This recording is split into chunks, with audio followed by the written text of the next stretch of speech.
নমস্কার বন্ধুরা, গল্প পাঠে আমি তাপস। আমি আজ আপনাদেরকে পড়ে শোনাব বিভূতিভূষণ বন্দ্যোপাধ্যায়ের লেখা বাক্স বদল। তো চলুন আজকের এই গল্পটি শুরু করা যাক।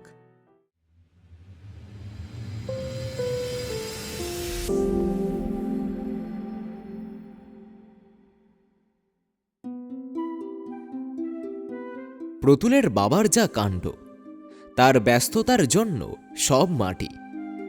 আজ তার রওনা না হলে এমন কিছু ক্ষতি হতো না। সব স্কুল কলেজ কাল খুলবে পুজোর ছুটির পরে। সারা ট্রেনে মোটর বাসে এই বলে লোক। প্রতুলের সে তারা নেই, তবে আজই এই ভীষণ ভিড় সহ্য করে জনতার চাপে উদ্ধস্ত হয়ে না গেলে কি চলতো না। হিল স্টেশন 23 মাইল রাস্তা। লোকে মোটঘাট ওঠাচ্ছে বাসের ছাদে। বাক্স, সুটকেস, বিছানা, হইচই গোলমাল। বেশিরভাগ কলেজের ছাত্র। তারা নর্থ বেঙ্গল এক্সপ্রেসে কলকাতায় যাচ্ছে। প্রতুল যাবে আসাম মেলে বা ডাউন নর্থ বেঙ্গলে। বাস ছাড়ল। প্রতুলের দুপাশে দুটি দোকানদার। তারা তামাকের ব্যবসা করে। সেই বিষয়ে কথাবার্তা বলতে বলতে যাচ্ছে। সামনের বেঞ্চিতে একটি ভদ্রলোক স্ত্রী ও ছেলেমেয়ে নিয়ে বসে। একখানা বেঞ্চি ওরা জুড়ে বসে আছে। ছেলেমেয়ে 3-4টি। তারা ভীষণ উৎপাত জুড়ে দিয়েছে বাসের মধ্যেই। তাদের দুষ্টুমি ও চেঁচামেচিতে প্রতুলের মাথা ধরে যাওয়ার উপক্রম হয়েছে। প্রতুল যেখানটিতে অতি কষ্টে একটু জায়গা করে নিয়েছে, ছোট ছেলেটা অনবরত সেখানে এসে প্রতুলের কোলের ওপর বসে বাইরের দিকে তাকিয়ে থাকতে চাইছে। এত কষ্ট ও অসুবিধা যথেষ্ট হলেও ভদ্রতার খাতিরে বিরক্তি চেপে যেতে হচ্ছে প্রতুলের। যুদ্ধের সবে আরম্ভ। বাসের ওদিকে 3-4টি ভদ্রলোক যুদ্ধ সম্পর্কে তর্ক বিতর্ক ও আলোচনায় ব্যস্ত। তাদের কথা শুনে প্রতুলের মনে হলো যুদ্ধ সম্পর্কিত পরিস্থিতি তাদের নখদর্পণে। হিটলার বা চেম্বারলেন অপেক্ষাও তারা জিনিসটা ভালো বোঝেন, কারণ তর্কের মধ্যে উভয় পক্ষের ভুলভ্রান্তি তারা বিশদভাবে বিচার ও বিশ্লেষণ করে পরস্পরকে দেখিয়ে দিচ্ছেন। ড্রাইভারের ঠিক পিছনে বাসের সামনের দিকটাতে গোটা কতক রিজার্ভ সিট। দুটি মেয়ে সেখানে বসে। তাদের সঙ্গে একজন পৌর ভদ্রলোক, সম্ভবত মেয়ে দুটির অভিভাবক। মেয়ে দুটির মধ্যে একটির বয়স 18-19 বছর, অন্য মেয়েটির বয়স 22-23 হবে। বয়সে ছোট যে মেয়েটি, সে দেখতে বেশ সুন্দরী। অন্যটির রং শ্যামবর্ণ, মুখশ্রীও খুব ভালো বলা চলে না। তবুও তার সারা দেহে কেমন এক ধরনের লাবণ্য মাখানো। প্রতুল 2-1 বার অল্পক্ষণের জন্য চেয়ে চেয়ে দেখেছে। কয়েক মাইল পরে বালুরঘাট টাউনে এসে বাস দাঁড়াল। এখানে একটি মেয়ে উঠল। পুরুষ যাত্রীও অনেকগুলি। একেই বাসে নেই স্থান, তার উপর এতগুলি যাত্রী কোথায় বসে? অনেক নবাগত যাত্রী অগত্যা দাঁড়িয়ে রইল। রিজার্ভ সিটে মেয়েটির জায়গা হয়ে গেল। এরই মধ্যে আবার এক কানা ভিখিরি ভিক্ষে করতে আরম্ভ করেছে। সে উঠল বালুরঘাট থেকে 11.5 মাইল চলে এসে সদরডিহি বলে গ্রামে। রাজকাছারি আছে বলে এখানে বাস 10 মিনিট দাঁড়ায়। সামনের ভদ্রলোকটি ছোট ছেলেটির হাতে একটি পয়সা দিয়ে বললেন, দে যা, ভিখিরির হাতে দে। ছেলেটি এগিয়ে গিয়ে বললে, এই নাও ভিখিরি। ভদ্রলোক ধমক দিয়ে বললেন, ও কি, অমন বলতে নেই, ভিখিরি বলতে নেই, ছি। কানা ভিখিরি পয়সাটা নিয়ে একগাল হেসে ওর দিকে চেয়ে বললে, পোলা পাইনের কথা, ওদের এখনো জ্ঞান কি হয়েছে বাবু? খোকা বাবু, নাম কি? ও খোকা বাবু। বেজায় ধুলো উড়ে পেছন দিকটা আচ্ছন্ন করে ফেলেছে। প্রতুল ভাবছে, বাসের ছাদে তার বিছানার পুটলিটার ওপর সাতপুরো ধুলো জমে গেল এতক্ষণ। রাস্তাও যে ফুরোতে চায় না। বড় বড় মাঠের ওপর রাস্তা, মাঝে মাঝে বিল আর ধান ক্ষেত, আর দু একটা চাষা গা। কার্তিক মাসের মাঝামাঝি, তেমন গরম নেই, তাই নিস্তার। নইলে বাসে যা ভিড়, গরমে ভীষণ কষ্ট হতো। চলন্ত বাসেও গরম কাটত না। প্রতুল একবার মুখ বাড়িয়ে দেখলে স্টেশন চোখে পড়ে কিনা। বালুরঘাট থেকে যে মেয়েটি উঠেছে তার হাত থেকে একখানা বই হঠাৎ পড়ে গেল বাসের ঝাঁকুনিতে। কোনো একজনের পায়ের ঠোক্কর লেগে বইখানা বেঞ্চির ফাঁক দিয়ে গলে একেবারে এসে পড়ল প্রতুলের বেঞ্চির পায়ার কাছে। প্রতুল বইখানা নিচু হয়ে তুলে দেখলে কলেজ পাঠ্য ইংরেজি বই, 8 ভিক্টোরিয়ান পোয়েটস। ও সেখানা উঁচু করে তুলে ধরে মেয়েটির দৃষ্টি আকর্ষণ করে বললে, আপনার বইখানা পড়ে গিয়েছে, এই যে। হাতে হাতে বইখানা মেয়েটির হাতে গিয়ে পৌঁছল। প্রতুল এতক্ষণ ভালো করে লক্ষ্য করেনি। বাসে যে কটি মেয়ে আছে সবচেয়ে এই মেয়েটি সুন্দরী। গায়ের রং ধবধবে ফর্সা। বয়স 20-র বেশি নয়। এখনো বিয়ে হয়নি। কলেজের ছাত্রী, তা তো বোঝাই গেল। কোন কলেজে পড়ে, নাম কি মেয়েটির? বালুরঘাটের কার মেয়ে? হিলি হিলি। বড় বড় টিনের চালা ও শিরিষ গাছের শাড়ি দেখা গিয়েছে। হিলির বাজার। স্টেশনের সিগন্যাল দেখা যাচ্ছে। ওরে নে, জুতো পরে নে, সব হিলি এসেছে। হ্যাগা, সে পানের কৌটোটা কোথায়? দেখো দেখো, বেঞ্চের তলায় পড়ে গিয়েছে। বস না চুপ করে, গাড়ি দেখবি তো স্টেশন আসুক। কটা জিনিস গুনে নাও। 1 2 3 4।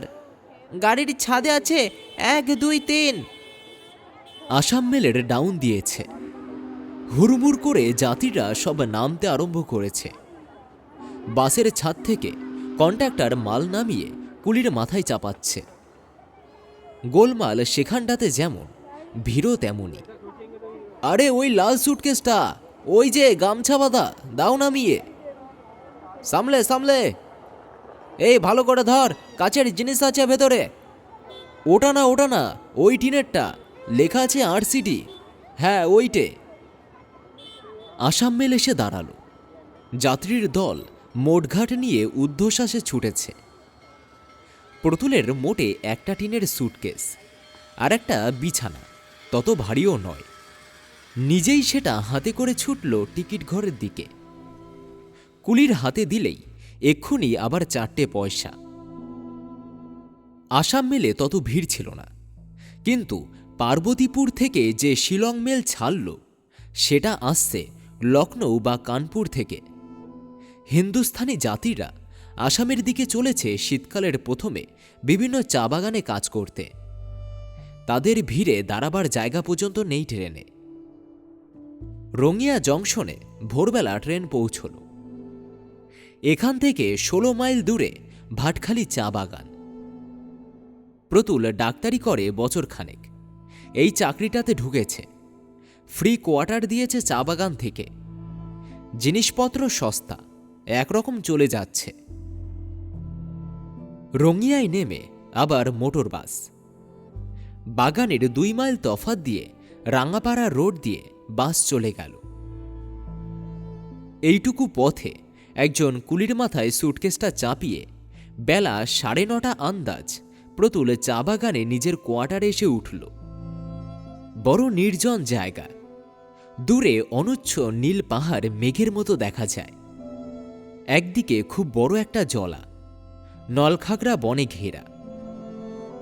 হেমন্তের সকালবেলা একটা আর্দ্র অপ্রীতিকর বাষ্প যেন উঠছে জলাটা থেকে। ম্যালেরিয়া ও কালাজারের ডিপো এই চা বাগানগুলো। প্রতুল নিজেও কয়েকবার ম্যালেরিয়ায় পড়েছে এখানে এসে পর্যন্ত।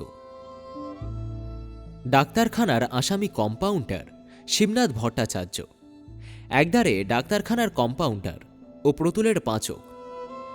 প্রতুল নিজের রাধ্যে জানেও না, ও কাজ তার পোষায়ও না, সুতরাং শিবনাথকে খোরাকি দিয়েও রাখতে হয়েছে। ডাক্তারখানার চাকর ছুটে এলো ডাক্তারবাবুকে আসতে দেখে। প্রতুল তাকে জিজ্ঞেস করে জানলে শিবনাথ তার বাড়ি গিয়েছে দুদিনের ছুটি নিয়ে, পরশু আসবে। শুধু বাবার তাড়াতাড়িতে আজ আসতে হলো প্রতুলের, নয়তো পরশুই তো সে আসত। ডাক্তারখানার চাকরকে বললে, ওরে ভীম, তুই জল তুলে দে আমার নাইবার আর রান্না করবার। যখন কষ্ট পেতে হবে দুদিন, তাড়াতাড়ি যা। কোনো কেস এতদিন ছিল না? চাবিটা নিয়ে গিয়ে ডাক্তারখানা ঝাঁট দিয়ে রাখ গে। স্নানের পূর্বে সুটকেস খুলতে গিয়ে সে দেখলে সুটকেসের গায়ে অন্য কি একটা তালা লাগানো। তার চাবি নেই ওর কাছে। আহ, কি বিপদ! এ ঠিক তার বোন কমলার কাজ। সেই কাল আসবার সময় বাক্স গুছিয়ে দিয়েছিল, কিসের তালা কিসে লাগিয়ে বসে আছে। অনেক কষ্ট করে লোহার সরু শিক দিয়ে চার দিতেই তালাটা খুলে গেল। সুটকেসের ডালাটা তুলে নিজের ধুতি গামছা বার করতে গিয়ে কিন্তু সে বিস্ময়ে কাঠ হয়ে দাঁড়িয়ে রইল সুটকেসের ভিতরটাতে চেয়ে। এ কার জিনিসপত্র? শাড়ি কিসের? বাক্সের উপরের দিকে থাকে থাকে সাজানো রং বেরঙের শাড়ি, তার নিচে ব্লাউজ গোটা ৬-৭, সায়া দুটি, এছাড়া পাউডারের কৌটো, ক্রিম, আরও লম্বা ও গোল আকারের ছোট বড় সুদৃশ্য কৌটো, শিশি, সাবানের কেস, লেখার প্যাড, ফাউন্টেন পেনের কালি, একতারা চিঠি, আয়না, চিরুনি, আরও কত কি। সর্বনাশ! কার বাক্স এটা? প্রথমটা তার মনে হল তার বোন কমলার সুটকেসটা কি ভুল করে গোলমাল হয়ে, কিন্তু না, তা নয়। এরকম শৌখিন শাড়ি ও জিনিসপত্র কমলার নেই। তাছাড়া এ তো কোনো জায়গায় যাওয়ার প্রাক্কালে গুছিয়ে নেওয়া বাক্স। কমলা বাড়ি বসে আছে, তার বাক্স এমন গোছালো থাকবার কথা নয়। হতবুদ্ধি প্রতুল বাক্সের জিনিসগুলো তুলে হাতে নিয়ে দেখতে লাগল। একটা মখমলের বড় কৌটোর মধ্যে লকেটওয়ালা একটা হার, একটা আংটি, দুটি বড় বড় কানের পাশা, সোনার বড় সেফটি পিন একটা, গাছ কয়েক সরু সোনার চুড়ি, নতুন ওঠা কাচের চুড়িও দুগাছা, খুব বড় বড় ঝকঝকে কাঁচ বসানো কাজ করা, একটা মানিব্যাগে 4খানা 10 টাকার নোট, কিছু খুচরো, সম্পূর্ণ মেয়েলি সুটকেস। পুরুষের নামগন্ধ নেই সুটকেসের কোনো জিনিসে বা তার আবহাওয়ায়। প্রতুল 10 হাত মাটির তলায় সেদিয়ে গেল সব ব্যাপারটা বুঝে দেখে। সুটকেস বদল হয়েছে বেশ বোঝা গেল, কিন্তু কোথায় বদল হলো? ট্রেনে, না বালুরঘাট থেকে আসবার সময় মোটর বাসে? মোটর বাসেই হওয়া সম্ভব, কারণ ট্রেনে তার কামরায় কোনো মেয়ে তো ছিল না। পার্বতীপুর থেকে সে যে ট্রেনের কামরায় উঠেছিল তাতে হিন্দুস্থানি ও মারোয়ারি যাত্রী বোঝাই ছিল। তাদের মধ্যে এ সুটকেস কারো নয়, এ বাঙালি মেয়ের সুটকেস। আচ্ছা, মোটর বাসে যদি বদল হয়ে থাকে তবে কোন মেয়েটির বাক্সের সঙ্গে হওয়া সম্ভব? তা ভেবেই বা কি মীমাংসা হবে? কারণ যে কোনো মেয়ের সুটকেসের সঙ্গেই সম্ভব হতে পারে। যখন সকলের বাক্স ছিল মোটর বাসের ছাদে। যাক, সে কথা ভাবা যাবে, তার যথেষ্ট সময় আছে। এখন মুশকিল হয়েছে এই যে, যা পরনে আছে তাছাড়া আর তার দ্বিতীয় ধুতি নেই, গামছা নেই, সাবান নেই, খুঁড় নেই, লুঙ্গি নেই, কিছুই নেই। আর এই বিজন চা বাগানও যা, ফরাসি ইকুয়েটোরিয়াল আফ্রিকাও তাই, কিছু মেলে না এখানে। এখান থেকে 7 মাইল দূরে একটি ছোট বাজারে কেদের দোকান আছে কাপড়ের, তবে সেখানে বাঙালি ভদ্রলোকের উপযুক্ত জামাকাপড় পাওয়া যাবে না। এখন আপাতত স্নান করে উঠে সে পরে কি, গায়ে দেয় কি, গামছা কোথায়, দাড়ি কামাই কিসে? নাপিত আছে বটে, কিন্তু তার সে কুলি খুঁড়ে প্রতুল কখনো কামাবে না, দাড়ি বেড়ে নারদ মুনির মতো হয়ে গেলেও না। এমন বিপদে সে জীবনে কখনো পড়েনি। এখন সে কি করে? না, উপায় নেই। অনেকে ভেবেচিন্তে সে দেখলে এই স্যুটকেস জারি হোক, এর মধ্যেই গামছাখানি আর একখানি শাড়ি আপাতত তাকে ব্যবহার করতেই হবে। নিরুপায়। শাড়ি বার করতে গিয়ে আরও বিপদ। সাদা শাড়ি যা আছে সব জরির পার, আর তাঁতের দামি শাড়ি শান্তিপুরি কি ফরাসডাঙ্গা। মোটা আটপৌড়ে গোছের শাড়ি যা আছে তার সব রঙিন। দামি শাড়ি আছে এছাড়া। এক্ষুনি একবার অফিসে যেতে হবে। কি পরে যাওয়া যায়? জরির পার শান্তিপুরি শাড়ি আর সাদা ব্লাউজ? না, ভেবে এর কুলকিনারা নেই। একটা যা হোক করতেই হবে। রঙিন একখানা শাড়ি পরে স্নান সেরে রেলে ব্যবহৃত যে আধময়লা জামাকাপড় বর্তমানে গায়ে আছে তাই পরে যেতে হবে অফিসে ম্যানেজারের সঙ্গে দেখা করতে। ম্যানেজার সাহেবকে সব কথা খুলে বলে এর একটা পরামর্শ চাইতে হবে। দাড়ি কামানো হলো না। রঙিন শাড়ি পরে স্নান সেরে সে রেলের জামাকাপড় অঙ্গে চাপিয়ে ম্যানেজারের সঙ্গে দেখা করতে গেল। ম্যানেজার ইংরেজ, নাম সিমসন। সে দাঁড়িয়ে দাঁড়িয়ে চা ঝোপের ছাঁটাই তদারক করছিল। প্রতুলকে দেখে পাইপ মুখ থেকে নামিয়ে বললে, hello doctor, good morning. You are here already? Thought you will be here before tomorrow. প্রতুল বললে, এসেছি বটে, কিন্তু আমার বড় বিপদ sir. Well, what jam is? সব শুনে সাহেব হো হো করে হেসে উঠে বললে, say doctor, you are a dog after human. What? Say it with the rose, if I were you. না স্যার, হাসি নয়, মুশকিলে পড়েছি।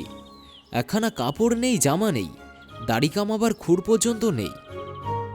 সাহেব হাসতে হাসতে বললে, সে বন্দোবস্ত হয়ে যাবে। আমার স্যুট একটা পাঠিয়ে দিচ্ছি, সেভিং সেট বাড়িতে আছে, নিয়ে যাও। ইয়াং ম্যান তোমরা, তোমাদের রোম্যান্সে সাহায্য করব না, এমন বেরসিক নই আমি। তোমাদের বয়সে রোম্যান্স কোথায় স্যার? বিপদ খুব। সোনার গয়না, মানিব্যাগে টাকা। পুলিশে একটা খবর দেওয়া উচিত নয় কি? শেষকালে এখন থাক, আমায় বললে তো, এতেই হলো। তোমায় চোর বলে কেউ ধরতে পারবে না। আমার সামনে বাক্সের জিনিসের একটা লিস্ট করে যাবে এখন ও বেলা। চলো আমার বাংলোয়, জিনিসগুলো দিই তোমায়। দিব্যি রোমান্স বাঁধিয়ে বসে আছো। ধন্যবাদ স্যার, আপনাকে কষ্ট দেওয়ার জন্য আমি বড়ই। কিছু বলবার আবশ্যক নেই, চলো। নিজের কোয়ার্টারে এসে খেয়ে দে সুস্থ হয়ে প্রতুল একটা সিগারেট ধরালে। তারপর শুয়ে পড়লে ঘুমিয়ে নেবার জন্য বটে, কিন্তু ঘুম আসে না কিছুতেই। এই অদ্ভুত ঘটনার কথা ভাবতে ভাবতে মাথা গরম হয়ে উঠল। প্রতুলের বয়স এই 25, সবে ডাক্তারি পাশ করে চা বাগানের চাকুরিটা পেয়েছে। বিবাহ হয়নি, বিশেষভাবে কোনো মেয়ের সম্পর্কে আসেনি। যাকে রোমান্স বলে, গল্পে উপন্যাসে কতই যা সে পড়েছে, তার নিজের জীবনে না, কই ঘটেনি। ডাক্তারি পড়বার সময় একাধজন নার্সের সঙ্গে আলাপ হয়েছিল বটে, কিন্তু সে কিছু নয়। দিশি নার্স, তাদের দিকে তাকানো যায় না, তাই রোম্যান্স। কিন্তু তার জীবনে এমন ঘটনা কখনো ঘটেনি। আচ্ছা, কোন মেয়েটির সঙ্গে স্যুটকেস বদল হলো? বালুরঘাট থেকে যে মেয়েটি উঠল তার সঙ্গে? না, ওই যে দুটি মেয়ে আগে বসেছিল তাদের কারো সঙ্গে? বালুরঘাটের মেয়েটি বেশ সুন্দর, কলেজের ছাত্রী বটে। ওর সেই বইখানা এট ভিক্টোরিয়ান পোয়েটস থেকে তা বোঝা গিয়েছে। কি নাম, কি জাত, ব্রাহ্মণ না কায়স্থ না বৈদ্য? হঠাৎ তার মনে পড়ল স্যুটকেসটার মধ্যে নীল ফিতে দিয়ে বাঁধা একতারা চিঠি ছিল বটে। মেয়েটির নাম নিশ্চয়ই তাতে পাওয়া যাবে। এতক্ষণ এ কথা মনে হওয়া উচিত ছিল তার। উঠে সে সুটকেসটা খুলে ফেলল। শাড়ির নিচে একপাশে চিঠির তারাটা ছিল। সে সেটা হাতে করে বিছানার ওপর এসে বসল। একজনেরই হাতের, বেশ শৌখিন, নীল লিনেন পেপারের খামের ওপর চিঠি লেখা। অমিয়া মজুমদার, C/OC আরপাল, 226 নীলমণি দত্ত লেন, বাগবাজার, কলিকাতা। যাক, বাঁচা গেল। এই তো দিব্যি ঠিকানা পাওয়া গেল। আর ভাবনা নেই, কালই একখানা চিঠি লিখে দেওয়া যাবে। মেয়েটিরও নিশ্চয় ভীষণ অসুবিধায় পড়তে হয়েছে। বেচারির একখানা শাড়ি নেই, ব্লাউজ নেই, তার উপর টাকা আর গহনা হারানোর দুশ্চিন্তা। মেয়েটি এতক্ষণ মাথায় হাত দিয়ে বসে পড়েছে। তার উপর যদি তারই সুটকেস মেয়েটি নিয়ে গিয়ে থাকে, তবে তো সুটকেস খুলে মেয়েটি মূর্ছা যাবে। দেশ থেকে এখানে খাবার জন্য সে কিছু পাটালি আর চিড়ে আনিয়েছিল ওই সুটকেসের মধ্য। তাছাড়া একটা ছোট মানকচু আছে, আর আছে একজোড়া নতুন জুতো। নতুনও তেমন নয়। এসব বাদে তার ধুতি, শার্ট, পাঞ্জাবি প্রভৃতি তো আছেই। ওর মধ্যকার একটি জিনিসও মেয়েটির কোনো উপকারে আসবে না। মজুমদার, মজুমদার, মজুমদার কি জাত? কায়স্থ, না বৈদ্য, না ব্রাহ্মণ, না অন্য কিছু? চিঠিগুলো পড়ে দেখবার ইচ্ছে হলো প্রতুলের। কে লিখেছে, মেয়ে না পুরুষ? শেষ পর্যন্ত সে ইচ্ছা সে দমন করলে। দরকার নেই পরের চিঠি পড়বার, ওটা অন্যায়। সারা দিন রাত কেটে গেল বটে, কিন্তু পুতুলের মন থেকে মেয়েটির চিন্তা কিছুতেই যেতে চায় না। যত সে অন্যদিকে মন দেবার চেষ্টা করে, ততই সেই একই চিন্তা। সেই বালুরঘাটের মেয়ে, তার সুটকেস। পরদিন সে মেয়েটিকে একখানা চিঠি দিলে। মাননীয়া সু, পাঠ ব্যবহার করে সে সুটকেস বদলের সব অবস্থা খুলে জানালে। সুটকেসের মধ্যে যা যা ছিল, গহনা, টাকা, বস্ত্রাদির একটা তালিকাও দিলে চিঠিতে। অনিচ্ছাকৃত ত্রুটির জন্য মার্জনা ভিক্ষা বাদ গেল না। সে যে কি ভীষণ লজ্জিত ও দুঃখিত হয়েছে এজন্য। অন্তত 3 বার সে কথা লিখলে 3 জায়গায়। তার নিজের সুটকেসটি কি ওখানে আছে? চিঠি ডাকে দিয়ে 2-3 দিন দুরু দুরু বক্ষে উত্তরের প্রতীক্ষায় রইল পুতুল। না জানি কি উত্তর আসে। খুব রাগ করে কি চিঠি লিখবে? পুলিশে খবর দেবার ভয়টয় দেখে 9 দিনের দিন উত্তর এলো। মান্যবরেশু, মহাশয়ের পত্রে অবগত হইলাম। হিল স্টেশনে মোটর হইতে নামিবার সময় আমার ভাগিনী শ্রীমতী অমিয়ার সুটকেসটি ভ্রমক্রমে আপনার সহিত বদল হইয়া গিয়াছে। আপনার সুটকেসটিও আমার ভাগিনীর সহিত আসিয়াছে। জিনিসপত্রাদির কথা যাহা উল্লেখ করিয়াছেন, সুটকেসের মধ্যে উহার অতিরিক্ত কিছুই ছিল না। মহাশয় ভদ্রলোক, আপনাকে এই অসুবিধায় ফেলিবার নিমিত্ত আমার ভাগিনীর যথেষ্ট লজ্জিতা। তাহার পক্ষ হইতে আমি আপনার নিকট বারবার ত্রুটি স্বীকার করিতেছি। বাক্সটি ইনশিওর্ড আনপেড রেলওয়ে পার্সেলে পাঠাইয়া দিবেন। আপনার সুটকেসটিও সেইভাবে পাঠাইব। রেলের রসিদটার উপরে ঠিকানা পাঠাইয়া বাধিত করিবেন। বিনীত, শ্রী ভবতরণ চক্রবর্তী। পত্র পেয়ে পুতুলের যে কিছু আশাভঙ্গ না হয়েছিল এমন নয়। প্রথম তো এ মেয়েটি যে কোনটি তা কিছুই বোঝা গেল না। বালুরঘাটের সেই মেয়েটি যে এই অমিয়া মজুমদার, তার কোনো প্রমাণ নেই। চিঠি একখানা মেয়েটির কাছ থেকে আসবে এমন আশা করা নিতান্ত অসঙ্গত ছিল না। কোথা থেকে আবার মেয়ের মামা শ্রী ভবতরণ চক্রবর্তী এসে জুটল মাঝখানে। তবে মামা থাকাতে একটা ব্যাপার খানিকটা পরিষ্কার হয়ে গেল। মেয়েটি ব্রাহ্মণ, সেও ব্রাহ্মণ। তাতে অবশ্যই এমন কিছু সুবিধে যে কি, প্রতুল ভালো করে যখন ভাবলে তখন বুঝেই পেল না। পরদিন লোক পাঠিয়ে সে সুটকেসটি রেল বুক করে দিলে এবং তার নিজের সুটকেসটিও সে সপ্তাহের শেষে একদিন অক্ষত অবস্থায় কুলির মাথায় চেপে তার কোয়ার্টারে এসে পৌঁছল। জিনিসপত্র নাড়াচাড়া হয়েছে বটে, কিন্তু ঠিক আছে, এমনকি চিড়ে ও তালের পাটালি পর্যন্ত। ব্যাপারটা বেমালুম মিটে গেল। এরপর আর কি ঘটতে পারে? কিছুই না। প্রতুল কিন্তু কিছুতেই মেয়েটির কথা একেবারে ভুলতে পারল না। তার তরুণ জীবনে এই প্রথম নারী সংক্রান্ত ঘটনা। রোমান্স না হলেও রোমান্সের কল্পনা মনে জাগে বইকি, বিশেষত চা বাগানের এই নির্জন জীবনে। তাছাড়া কোন মেয়েটি ছিল এটি? সেই বালুরঘাটের মেয়েটির কাছ থেকে একখানা ধন্যবাদ জানিয়ে চিঠি আসবে, এ আশাও পুতুলের ছিল। তা আসেনি। 5 মাস পরে প্রতুল আবার ছুটি নিয়ে বাড়ি রওনা হল। অনেক দিন দেশে যায়নি। মনটা ব্যাকুল ছিল আত্মীয় স্বজনকে দেখবার জন্য। ওর বোন কমলাকে ও বড় ভালোবাসে। কমলার বিবাহের কথাবার্তা চলছে। সামনের বৈশাখেই বোধহয় বিয়ে হয়ে যাবে। তার আগে কমলাকে নিজের মধ্যে আপনভাবে দিন কতক পেতে চায়। সেজন্য আরও বিশেষ করে বাড়ি যাওয়া দরকার।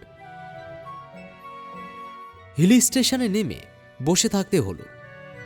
একখানি আপ ট্রেন এলে তারও যাত্রী নিয়ে তবে মোটর বাস ছাড়বে। প্ল্যাটফর্মে কিছুক্ষণ পায়চারি করতে করতে কলকাতার ট্রেন এসে পৌঁছল। যাত্রীর ভিড় তেমন ছিল না, কয়েকটি মাত্র লোক ট্রেন থেকে নামল। হঠাৎ পুতুল থমকে দাঁড়াল। বালুরঘাটের সেই তরুণী কলেজের ছাত্রীটি একটা ট্রেন থেকে নামছে।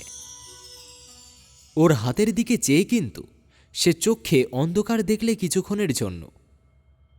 ট্রেনের দরজা থেকে কুলিজের সুটকেসটা মাথায় চাপিয়ে নিলে মেয়েটির, সেটি তার অত্যন্ত পরিচিত সে সুটকেসটি নয়। সেটি ছিল টিনের, আর এটি চামড়ার বড় একটা সুটকেস। মোটর বাস ছাড়বার সময় নেই বেশি।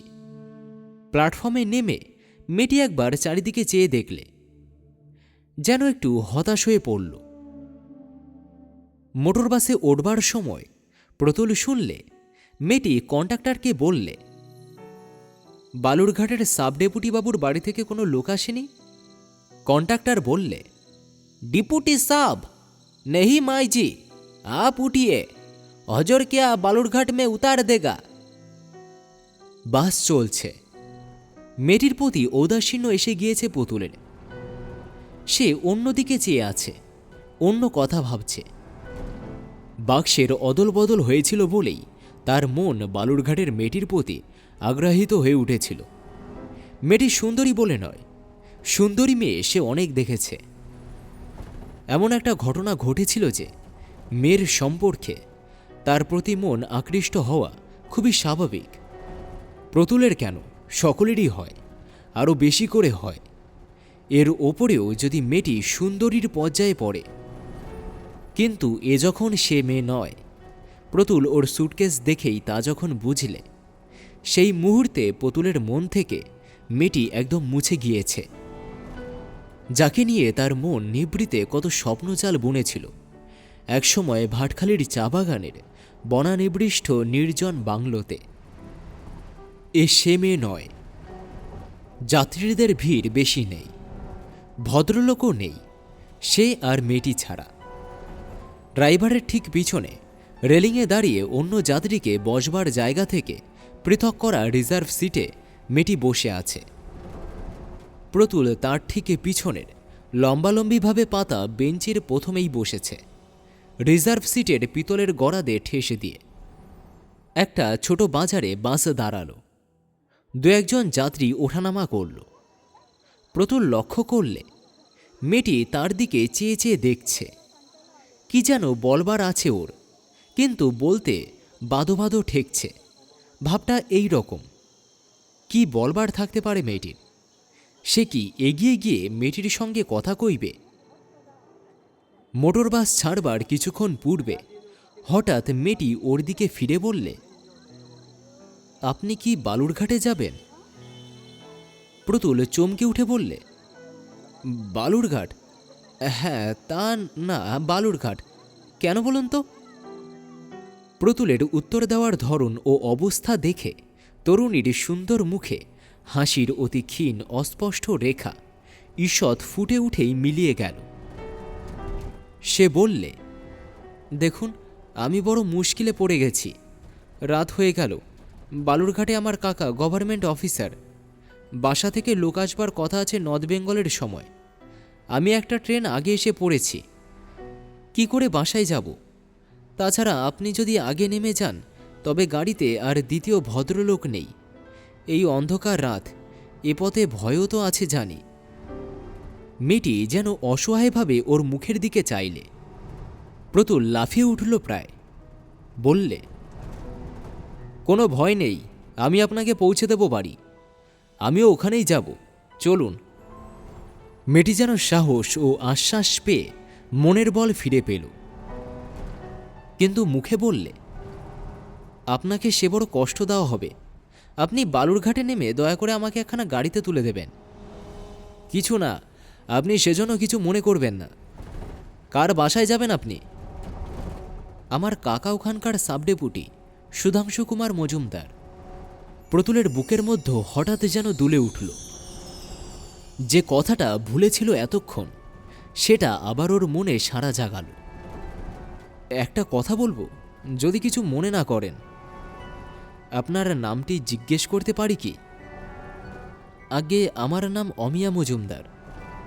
প্রতুলের মাথা ঘুরে উঠল।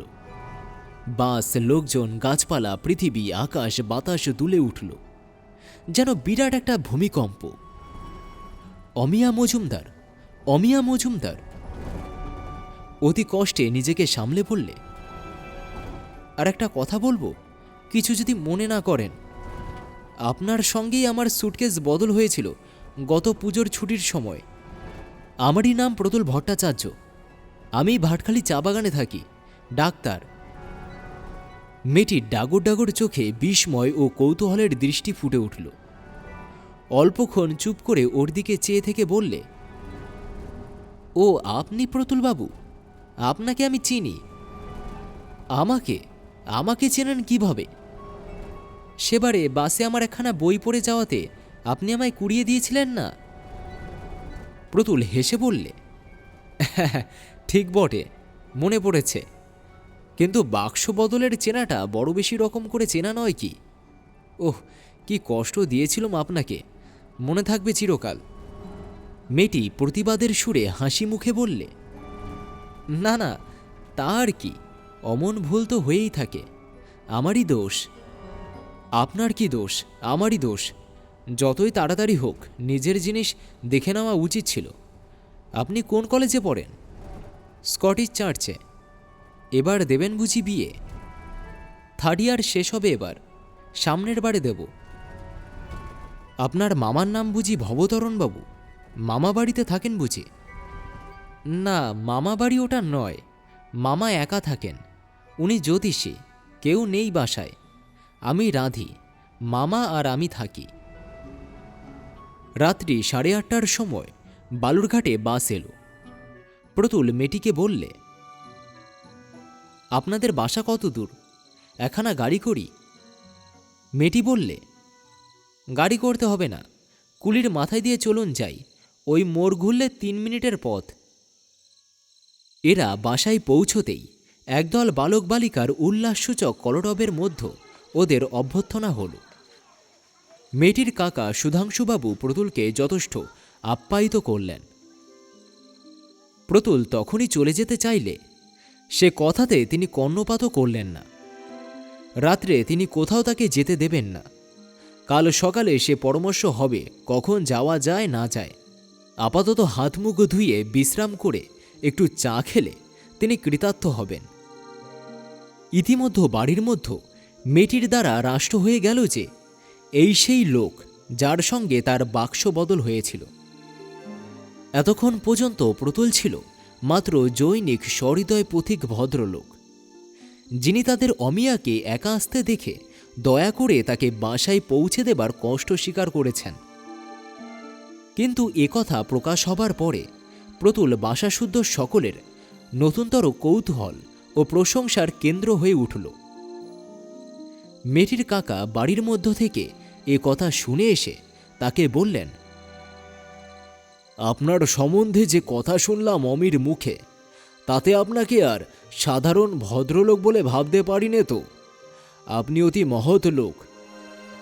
এভাবে যে আপনার সঙ্গে আলাপ হয়ে যাবে এ ধারণার অতীত। বেশি কিছু আমি আপনার সামনে আপনার সম্বন্ধে বলবো না, তবে এইটুকু বলছি যে আমার বাসার সকলেই আপনাকে পরম আত্মীয়া বলে গণ্য করি প্রতুলবাবু। অমিও বাড়ির মধ্যে ওর কাকিমার কাছে বলছিল আপনার সম্বন্ধে ওর যথেষ্ট উঁচু ধারণা। প্রতুলের মুখ লজ্জায় ও সংকোচে লাল হয়ে উঠল, বিশেষ করে সুধাংশুবাবুর এই শেষের দিকের উক্তিতে। একটু পরে চা খাবারের রেকাবি হাতে মেয়েটি বাইরের ঘরে ঢুকে প্রতুলের সামনে টেবিলের ওপর সেগুলি রেখে বললে, হাত মুখ ধুয়েছেন? একটু চা খেয়ে নিন।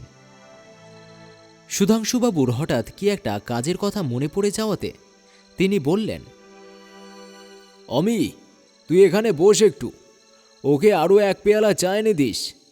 আসতে আমি আধ ঘন্টার মধ্যে। সুধাংশুবাবুকে আর বাইরের ঘরে দেখা গেল না। প্রতুল ইতিমধ্যে মেয়েটির সম্বন্ধে অনেক কথা জেনে ফেললে। ওর বাবা মা নেই, অনেকদিন মারা গেছেন। কাকা মানুষ করেছেন বহুদিন থেকে। আইএতে মেয়েটি 20 টাকা স্কলারশিপ পেয়েছিল। কলেজে ও ফাইন আর্টস সোসাইটির সেক্রেটারি। কলেজে গানের প্রতিযোগিতায় প্রথম হয়ে মেডেল পেয়েছে এবছর। কলেজ ম্যাগাজিনে ওর লেখা ছোট গল্প বেরিয়েছে। বিএ পাশ করে ও নিশ্চয়ই এমএ পড়বে, ইত্যাদি ইত্যাদি। মেয়েটি সরাসরিভাবে এসব সংবাদ প্রতুলকে বলেনি। প্রতুলের প্রশ্নে কতটা নিজে থেকে ঘুরিয়ে ফিরিয়ে এমনভাবে বলেছিল যে প্রতুলের তথ্যগুলি অজ্ঞাত রইল না আধ ঘন্টা সময় শেষ হবার পূর্বেই। সুধাংশুবাবু পুনরায় বাইরের ঘরে ঢুকতেই অমিয়া উঠে চলে গেল। পরদিন সকালে উঠে প্রতুল যাবার উদ্যোগ করতে সুধাংশুবাবু ওকে জানালেন, বাড়ির মধ্যে চলেছে এবেলা যাওয়া হবে না তার, খেয়ে দিয়ে ওবেলা ধীরে সুস্থে গেলেই চলবে। প্রতুলের সম্বন্ধেও সুধাংশুবাবু অনেক কথা জানলেন কথায় কথায়। সে এমবি পাশ করেছে 8 বছর, চা বাগানে চাকরি করে, 100 টাকা মাইনে। ওরা রাড়ি শ্রেণীর ব্রাহ্মণ, বাবা মা বেঁচে আছেন, দেশে জায়গা জমি আছে, ইত্যাদি ইত্যাদি। বাঙালিরই সংসার, বাপ মা মরা বয়স্ক মেয়ে কাকার ঘাড়ে। পাত্র হিসাবে প্রতুল ভালোই। সম্মুখে শুভ বৈশাখ মাস, অতএব এরপরে আর খুব বেশি কিছু বলবার নেই, থাকবার কথাও নয়। ভাটখালি চা বাগানের সেই কোয়ার্টারে প্রতুল একদিন তার তরুণী পত্নীকে ঠাট্টার সুরে বলেছিল, কি আর বাক্স বদল করবে? অমিয়া ক্রোধে ঘাড় বেঁকিয়ে উত্তর দিয়েছিল, বলো না, কি কষ্ট সেদিন আমার। কলেজে যাব, বাক্স খুলে দেখি ধুতি গেঞ্জি লুঙ্গি শার্ট। মাগো, আমার চোখে জল এলো। কি পড়ি তখন বুঝিনে। বাড়িতে দ্বিতীয় মেয়ে মানুষ নেই, নে উঠে কি পড়ি তার নেই ঠিক। কি বিপদ গিয়েছে সেদিন আমার। আর বাক্স বদল হলো নাকি একজন গেউ লোকের সঙ্গে। বাক্সের মধ্যে আবার চিড়ে গুড় পুরনো তালি দেওয়া জুতো। ও মাগো। প্রতুল বললে, হায় হায়, বাক্স বদল তো পদে আছে, সেই গেও লোকটার সঙ্গে একদিন মালা বদল হয়ে যাবে, তা কি আর তখন জানতে?